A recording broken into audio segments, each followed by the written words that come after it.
Hi dears.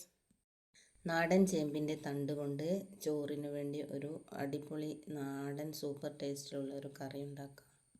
അതിനുവേണ്ടി പറമ്പിൽ പോയിട്ട് നമുക്ക് കുറച്ച് ചേമ്പിൻ്റെ തണ്ടെടുത്ത് വരാം. ഇങ്ങനെ ഈ തണ്ടുകളൊക്കെ നമ്മൾ വെട്ടിയ ശേഷം ഓരോന്നായിട്ട് അതിൻ്റെ തൊലികളൊക്കെ പോക്കേണ്ടതുണ്ട്. നല്ലവണ്ണം അതിൻ്റെ മുകളിലുള്ള ഭാഗത്തുള്ള തൊലിയൊക്കെ പോക്കിയതിന് ശേഷം നമുക്കിതിങ്ങനെ ചെറിയ കഷ്ണങ്ങളാക്കി അരിഞ്ഞെടുക്കാം. വളരെ പെട്ടെന്ന് തന്നെ നമുക്കിത് അരിഞ്ഞെടുക്കാം. പണ്ട് കാലത്ത് ഇത്തരം നാടൻ കറികളൊക്കെ വീട്ടിൽ ധാരാളം ഉണ്ടാക്കാറുണ്ടായിരുന്നു. ചോറിൻ്റെ കൂടെ ഒഴിച്ചു കൂട്ടാൻ പറ്റിയ നല്ല ഒരു നാടൻ കറി തന്നെയാണിത്. ഇതിൻ്റെ മൂപ്പെത്താത്ത ഇലയും നമുക്കിങ്ങനെ ചെറിയ കഷ്ണങ്ങളായി അരിയാം. അതിൻ്റെ ഇലയിൽ എന്തെങ്കിലും പുഴുക്കളൊക്കെ ഉണ്ടോ എന്ന് നല്ലവണ്ണം ശ്രദ്ധിക്കണം. ഇനി നമുക്ക് കുറച്ച് മത്തൻ്റെ ഇല എടുക്കാം. അതും നല്ലവണ്ണം കഴുകിയതിന് ശേഷം നമുക്ക് ഇങ്ങനെ ചെറിയ കഷ്ണങ്ങളാക്കി അരിഞ്ഞെടുക്കാം. മത്തൻ്റെ ഇലയും നമ്മളിങ്ങനെ അരിഞ്ഞെടുത്ത് കഴിഞ്ഞു. നമുക്കിനി ഇതൊരു പാത്രത്തിലേക്ക് മാറ്റാം. അരിഞ്ഞതിന് ശേഷവും നമുക്കിതൊന്ന് നല്ലവണ്ണം കഴുകിയെടുക്കാം.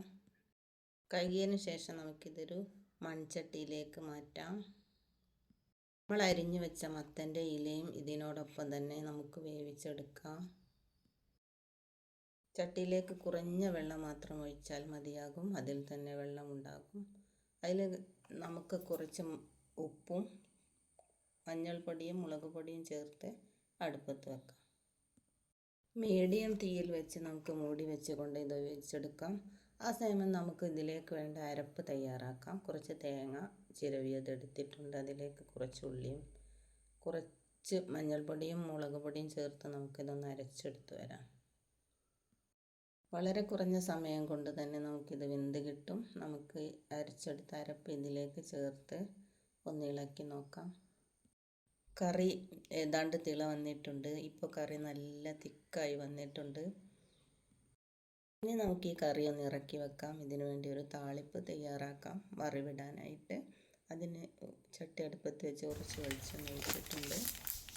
കടുക് പൊട്ടിയതിന് ശേഷം നമുക്ക് കുറച്ച് ചെറിയുള്ളി അരിഞ്ഞതും അതിലേക്ക് കുറച്ച് കറിവേപ്പിലയും കുറച്ച് ചുവന്ന മുളക് അപ്പാടെ തന്നെ ചേർത്ത് നമുക്കിതൊന്ന് നന്നായിട്ട് താളിച്ചെടുക്കാം.